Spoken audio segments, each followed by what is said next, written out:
ajar Ya. di situ. Jadi istilahnya di sini kita penuh kasih sayang. Iya ya. Dalam mengajar itu memang harus penuh. Ya.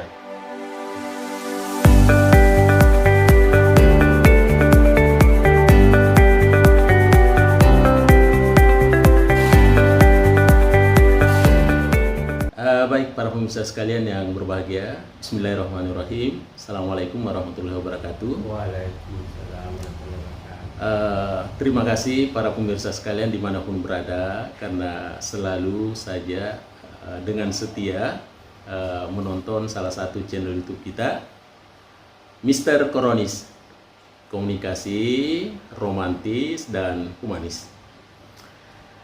Baik para pemirsa sekalian dimanapun berada, tentunya selalu saya ingatkan dan sampaikan kepada para pemirsa sekalian bahwa podcast kita ini selalu berbicara tentang persoalan-persoalan komunikasi, fenomena-fenomena komunikasi.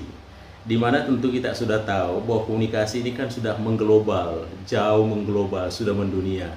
Sehingga dengan demikian ya, hampir setiap persoalan-persoalan, setiap tindakan-tindakan kita di muka bumi ini selalu dibahasakan dengan bahasa komunikasi. Baik para pemirsa sekalian, pada kesempatan ini kami hadir lagi di hadapan para pemirsa sekalian. Tentunya juga akan mengangkat lagi satu judul, satu tajuk terkait dengan komunikasi ya. Pada kesempatan ini yang akan saya ketengahkan kepada para pemirsa sekalian yaitu tentang terkait dengan komunikasi dengan siswa yang luar biasa. Kira-kira begitu Pak Anton ya? Ya, komunikasi dengan siswa luar biasa. Para pemirsa sekalian, di samping saya ya hadir ya salah satu sosok ya, beliau adalah pengajar, guru yang tentu lama berkecimpung dalam dunia luar biasa, tentunya di sekolah luar biasa.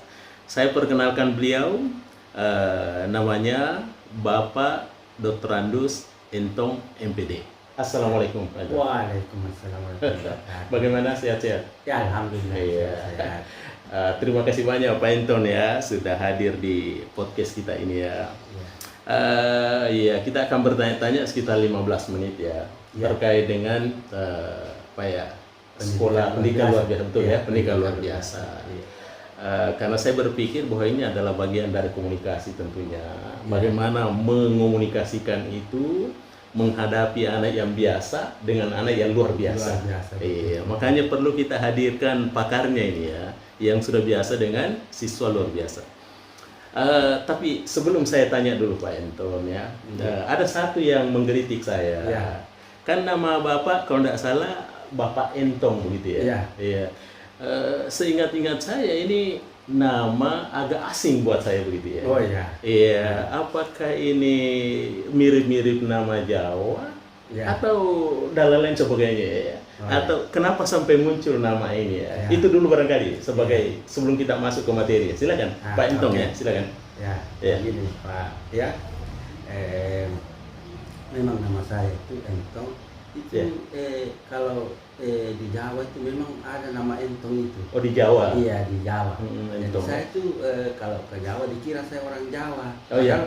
Asli Sulawesi Selatan. Asli Sulawesi Selatan ya. Nah, cuma ini saya juga agak unik ini karena Entong itu adalah asal daripada suku saya.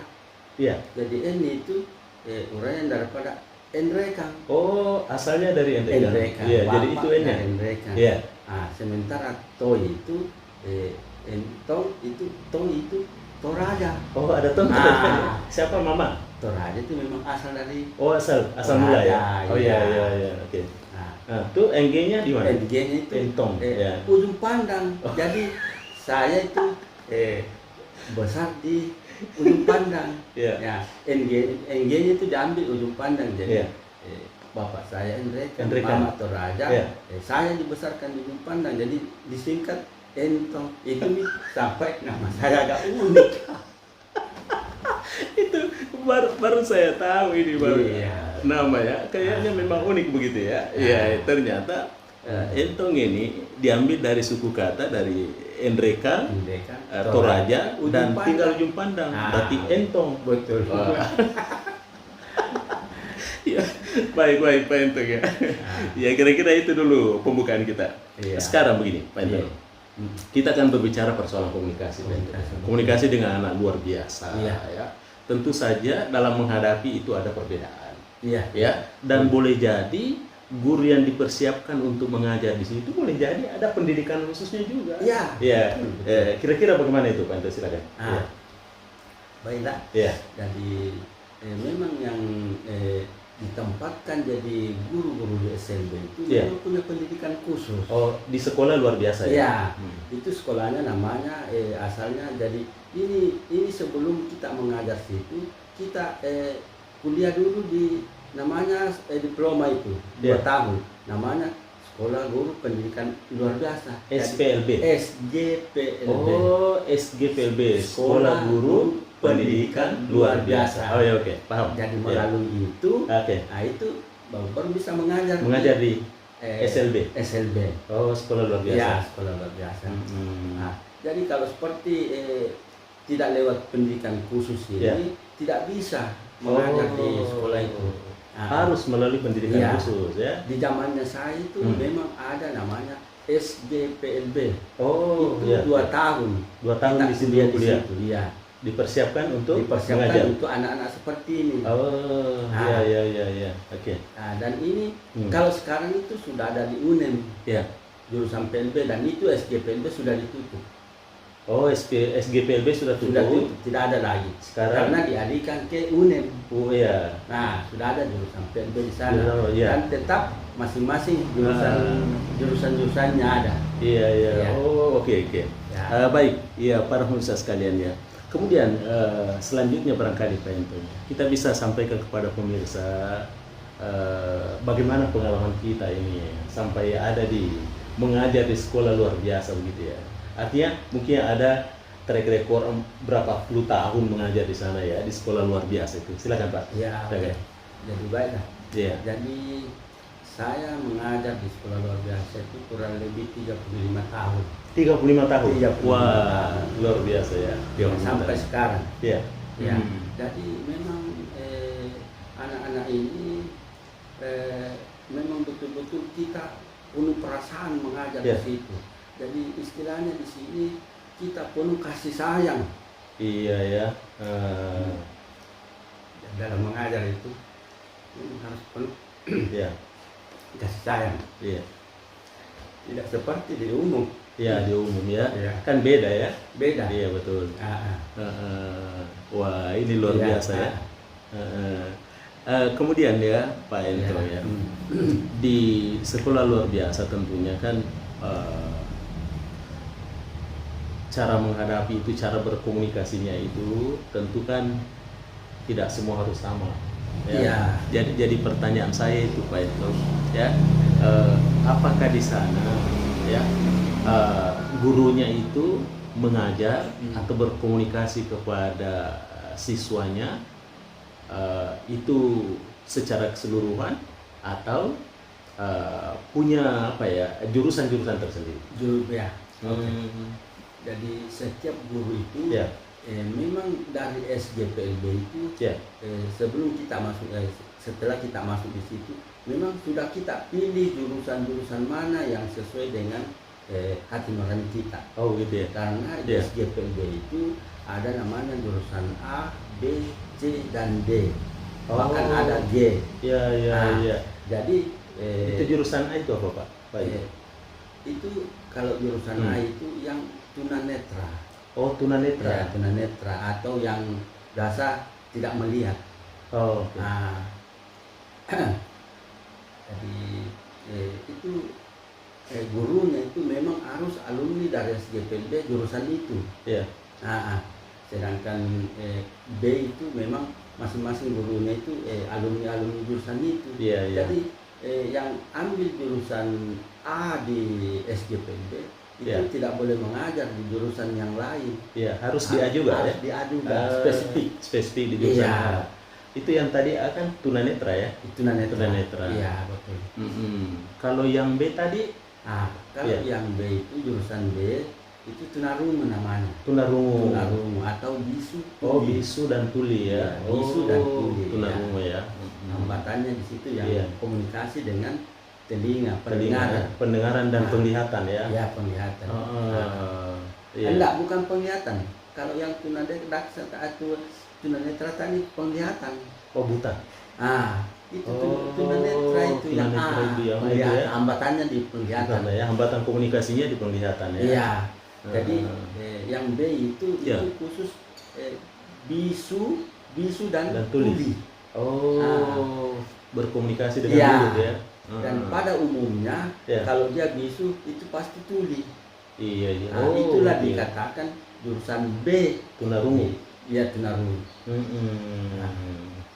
Kemudian yang ketiga ada lagi namanya jurusan C. Jurusan C ya. Apa itu yang C itu? Kalau C itu tunagrahita namanya. Oh, tunagrahita. Tunagrahita ini biasa kalau kita lihat anak-anak pada umumnya itu seperti mirip-mirip mukanya. Oh, itu yang dikenal dengan muka seribu. Muka seribu. Oh, itu yang dikatakan tunagrahita. Tunagrahita. Ya, itu. Iya. Kemudian yang keempat tadi D. Yang keempat itu tunadaksa. Tunadaksa. Ya, tunadaksa.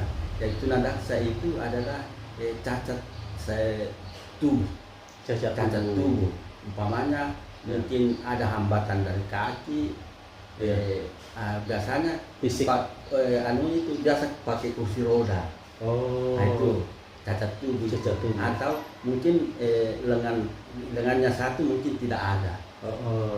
Itu tunadaksa. Termasuk tunadaksa. Tapi masalah inteligensi itu normal. Normal ya, dari inteligensinya ya. Iya, cara berpikirnya normal. Sama kita. Oh iya. Kalau ini apakah hanya itu saja atau masih ada ya? Masih ada. Oh, masih ada. Masih ada. Itu jurusan G. Ada yang G. Itu yang bagaimana itu yang G? Itu tunaganda. Oh, ganda. Bagaimana maksudnya ya? Tunaganda itu artinya mungkin dia bisu tuli dan juga tunadaksa.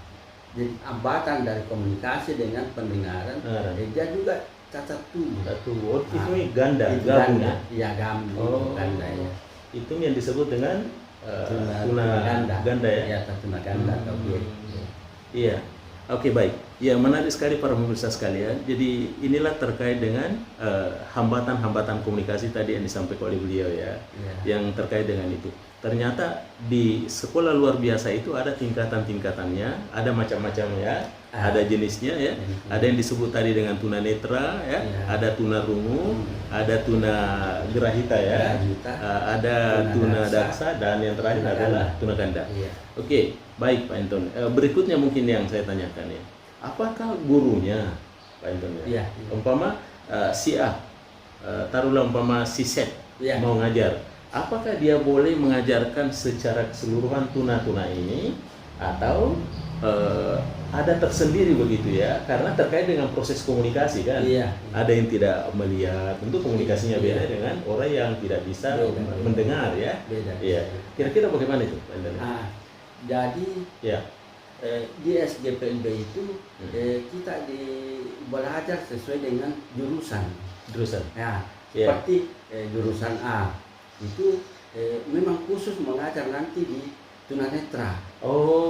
Ya disiapkan untuk ya. Memang dipersiapkan untuk mengajar di tunanetra. Jadi di tunanetra itu kan dia punya ada namanya braille, ada nama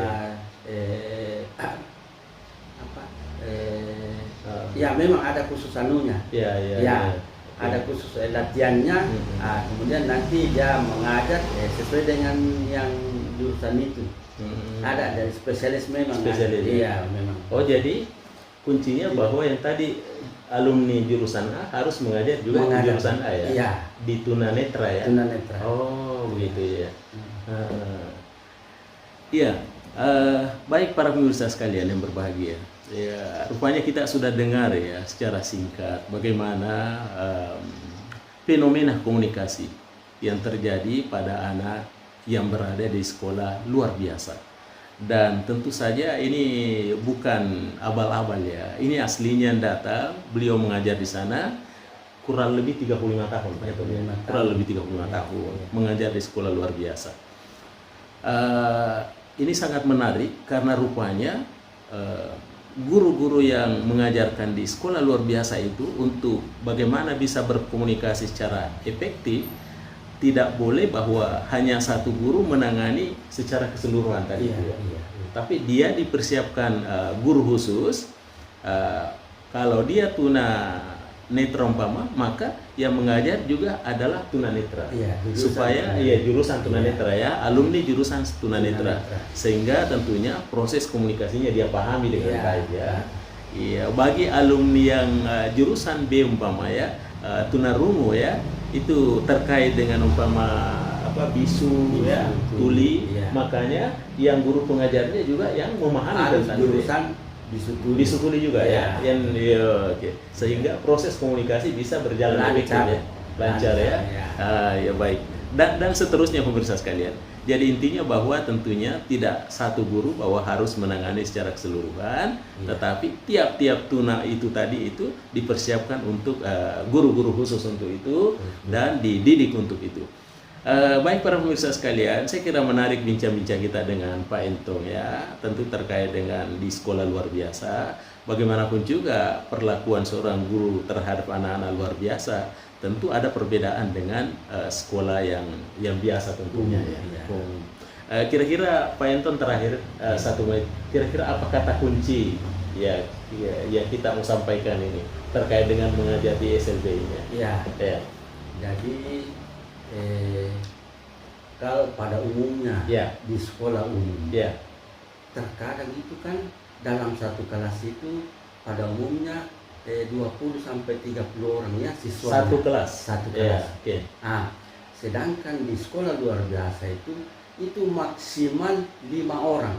Maksimal 5 orang itu sudah dianggap sama dengan di sekolah umum 30 orang siswa. Itu sama, itu disamakan. Karena betapa sulitnya ini kita ajar anak-anak ini sehingga hanya sekian maksimal paling banyak 5 siswa satu kelas. Guru menghadapi. Kalau maaf saya potong, ini mungkin yang terakhir saya bercanda. Kalau memang seperti itu pemirsa sekalian, kan kalau tidak salah pernah satu kali saya dengar beliau mengajar di sekolah luar biasa. Saya tentunya berkepentingan untuk mau berkomunikasi dengan beliau saat itu, dan saya disampaikan oleh teman guru bahwa Pak Entong lagi mengajar Bapak boleh bersabar menunggu maka saya dengan sabar menunggu beliau di luar itu. Tapi begitu lama saya menunggu, kenapa tidak selesai-selesai ini pembelajaran dengan suara yang lantang, suara yang besar. Bayangan saya tadi Pak Entong bahwa yang dihadapi di dalam ini Bapak Entong mengajar ini kan 30 orang atau 35 orang. Seperti sekolah umum. Seperti sekolah umum karena suara begitu menggelegar di gedungnya. Makanya saya penasaran, saya coba intip-intip ke dalam, ternyata hanya 3 siswanya. Hanya 3 siswanya. Betul. 1 yang perhatikan, 2 yang main-main. Padahal suara cukup lantang Jadi itulah perbedaan antara yang umum dengan yang luar biasa ini. Jadi betapa sulitnya itu mengajar anak-anak seperti ini, anak-anak pendidikan luar biasa. Jadi ini yang 3 ini saya hadapi, itu memang harus sebagai seorang guru harus punya suara yang jelas. Jadi yang 3 ini itu kalau kita jelaskan begitu belum tentu dia perhatikan itu. Sementara ini yang satu kita hadapi, ada juga kita hadapi secara individual. Jadi ini 3 orang kita mengajar itu kita harus hadapi secara individual. Jadi ini lagi kita sudah ajar 1, ini yang 2 ini tidak tahu apa dia bikin. Nah ini jadi memang harus dihadapi secara individual satu-satu. Kita jelaskan satu-satu. Itu pun kita sudah butuh setengah mati, itu belum tentu dia perhatikan. Disitulah. Jadi ini kalau anak-anak sudah bisa kita bimbing baik-baik, disitulah letak kepuasan nanti. Baik para pemirsa sekalian dimanapun berada saya masih mau tanya-tanya beliau, tapi karena waktu kita sudah terbatas. Bukan sih sebetulnya waktu yang terbatas, tapi kita lah yang membuat sekat-sekat terhadap waktu itu. Baik para pemirsa sekalian, saya berpikir bahwa tidak perlu saya buat kesimpulan ya terhadap apa yang disampaikan beliau, karena semuanya sudah jelas ya bagaimana mengajar berkomunikasi, khususnya dalam komunikasi dalam mengajar, tentunya di sekolah-sekolah anak yang luar biasa ya. Ini tentunya mudah-mudahan menjadi inspirasi buat kita semua bagaimana perjuangan beliau dalam 35 tahun ini mengabdi di tempat sekolah luar biasa ya. Tentu kita berharap mudah-mudahan ada keberkahan ya, ada pahala tentunya buat beliau ya. Baik para pemirsa sekalian, demikian saya sampaikan. Terima kasih atas segala perhatiannya. Insya Allah kita akan jumpa lagi pada materi-materi berikutnya atau channel-channel berikutnya terkait dengan podcast kita ini, Mr. Koronis, komunikasi romantis dan humanis. Baik. Terima kasih banyak Pak Anton ya atas kehadirannya di studio Mr. Koronis. Insya Allah semoga kita ketemu lagi pada sesi berikutnya ya. Baik, demikian para pemirsa sekalian, terima kasih atas segala atensinya. Saya mengakhiri, saya undur diri. Arham Selo. Assalamualaikum warahmatullahi wabarakatuh. Waalaikumsalam.